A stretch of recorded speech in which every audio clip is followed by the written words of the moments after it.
Alright, good day to you guys. It's Friday, the end of week 4, and science lesson today continues looking at producing electricity.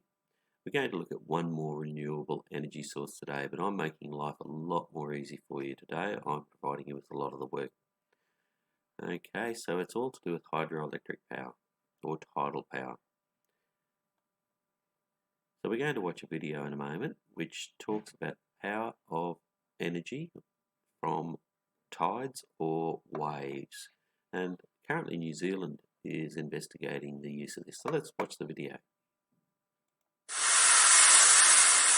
New Zealand is a good location for marine energy in general. First of all, if we talk about wave energy, anywhere that's got good wind resources, and the coastline of course is likely to have good wave resources. In terms of the tidal energy, Cook Strait is an obvious place. The currents through there, as most boaties and mariners will know, are pretty strong. It sloshes backwards and forwards. That's a good location. Foveaux Strait, Kaipara Harbour is one example. The other place where we're likely to see marine energy in general are places that are currently reliant on diesel because their generation costs are so high. So that's isolated communities and island communities such as, say, Stewart Island or the Chatham Islands. Tidal energy is the marine equivalent of wind energy. And you know that if you run your hand through the wind, there's a wee bit of resistance. But if you run your hand through water, there's much more resistance. So with a current flowing in the water, there's a lot more energy in there. And so it really is just the equivalent of wind energy. And you can see that with a lot of the turbine designs that people are looking at. They really look like big windmills. But of course, because there's so much energy there, because of the density of the water, you don't need the same speeds. And just as the wind flow over hills and things is quite turbulent and people are used to that, so the actual flow of tidal energy is very turbulent as well. And so when people think it's very smooth, that isn't the case. So things have to be designed to take that turbulence into account. We're working at a research level with a number of partners trying to explain to them how the ocean works, because they're not necessarily familiar with that. They've got a range of other challenges ahead of them. So, we like to think of these waves as being nice and regular, or these tides as being nice and regular. And it doesn't work like that. These are 5 current meter records in Cook Strait. And so the different colours represent different depths in the water column. So red is near the surface and blue is near the bottom. And so immediately you see the red and the blue don't match up. And so, tides don't necessarily go backwards and forwards. They have an ellipse, they sort of go around. What our observations are showing is the 2 depths are actually going in opposite directions as they go around. Not all the time. One of the inherent challenges with tidal work is that when you have waves approaching an oncoming tidal current, the tidal current makes that wave energy stack up in one place, and so waves just get bigger and bigger and bigger.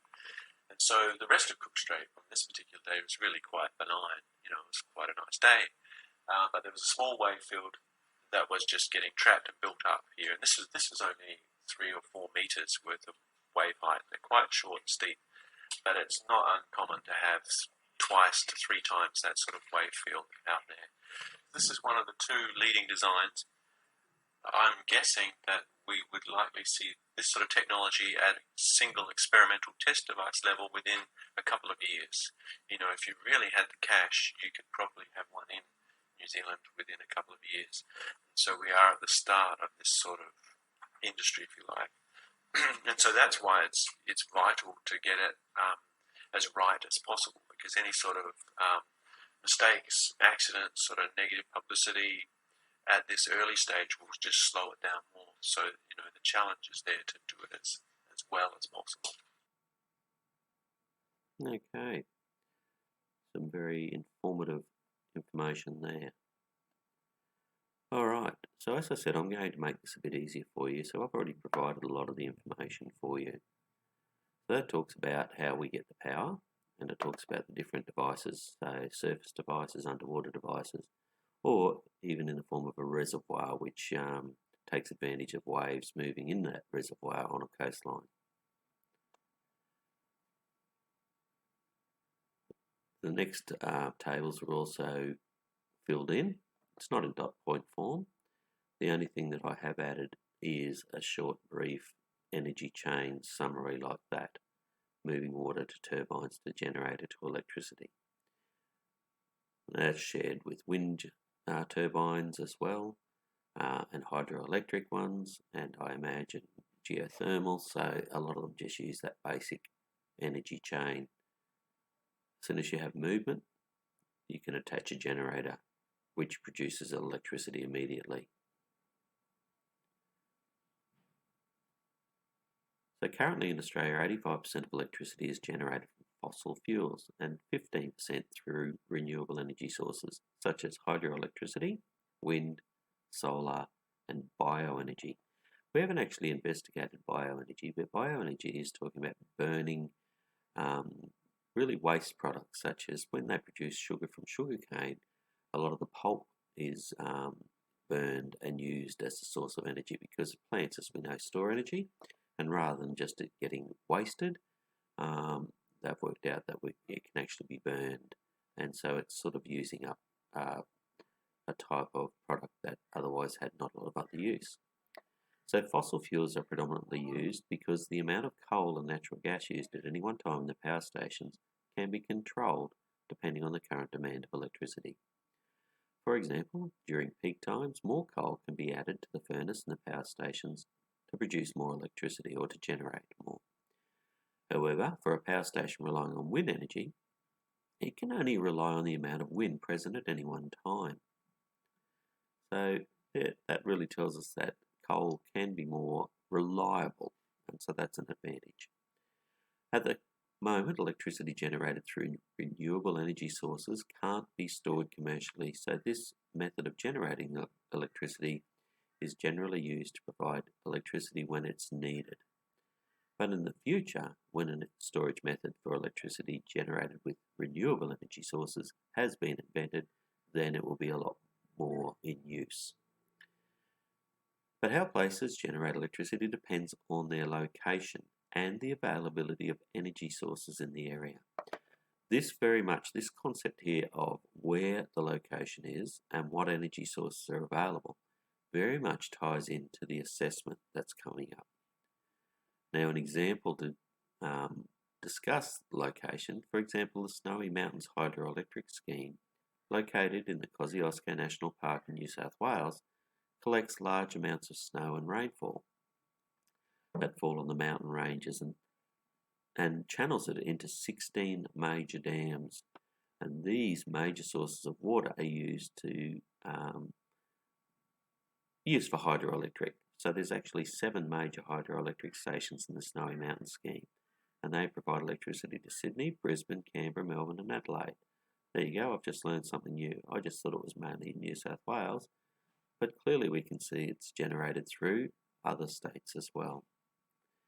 Now this is the task for you. You've got to think about locations. This is a practice for the assessment. For a location that gets a large amount of sunshine, how would you recommend they generate electricity? The key there, sunshine. So what would you recommend? Now don't just give me a single word. Tell me why. See if you can explain why that form of energy is the most suitable to be put into use there. And then secondly, for a location that is by the coast, how would you recommend they generate electricity? Write down several sentences here to explain your choice and why it makes a good choice. And I will come back with some answers for you. I've only given one answer for this one, but after watching the Tidal one, I've thought of another one. I didn't actually use Tidal. There's a bit of a clue for you. Pause the video now and then come back and have a look and compare what you've said to what I've said. Okay, pause now. Alright, let's have a look. If we're looking at an area that gets a large amount of sunlight, so if sunlight is available in large quantities, solar energy is the best choice. Large amounts of sunshine make the use of solar power a sustainable process. So I've explained why it's a good choice. I've then said how it's an advantage, so it's a sustainable process. And then I've gone on to talk about advantages. It's cheap, clean, easy to maintain, and these all make solar energy an attractive option. So 3 sentences to my justification for solar. So if I followed the same procedure here, I have talked about what makes it a good choice. So the location by the coast would mean that it's subject to regular or prevailing winds. So obviously I've talked about the use of wind power. Wind power should be considered as a sustainable process to produce electricity. And then I've talked about advantages. Using abundant, clean, renewable energy from a local wind farm is a good choice. The wind in various locations along the coast may be strong, ensuring a good supply of electricity. So I've talked about how and why here. How did you go? Did that compare well with your answers? Maybe make a few adjustments if you need to. All right, that's it. Done, dusted. Oh no, one more thing. A general summing up about renewable energy sources. Renewable energy sources are often also called sustainable, and you've heard me use that word. The word sustainable does actually have a different meaning to the word renewable. Sustainable means that it can support the needs of the present without compromising the ability of future generations to support their needs. Now, sustainable in terms of supporting now without compromising the future kind of means what we're doing now doesn't and won't affect the future. We can't really say that with coal production because what we're doing at the moment is using it up. So future generations won't have it there to use if we use it up now. So the use of fossil fuels is not sustainable. The other part of that argument is that we are causing pollution. The more pollution we create now does affect future generations as well. Okay, whereas it says an example, sunlight is renewable because it's inexhaustible and there will always be more sunlight available when it's than what is used. So it won't affect future generations. Sunlight is also sustainable because no matter how much we use it today, it will not reduce the amount of sunshine or sunlight that can be used in the future. All right, now we're done. Thanks, guys. That's it for today. I hope you've had a good week. Enjoy your weekend, and we'll catch you next week. Okay, bye now.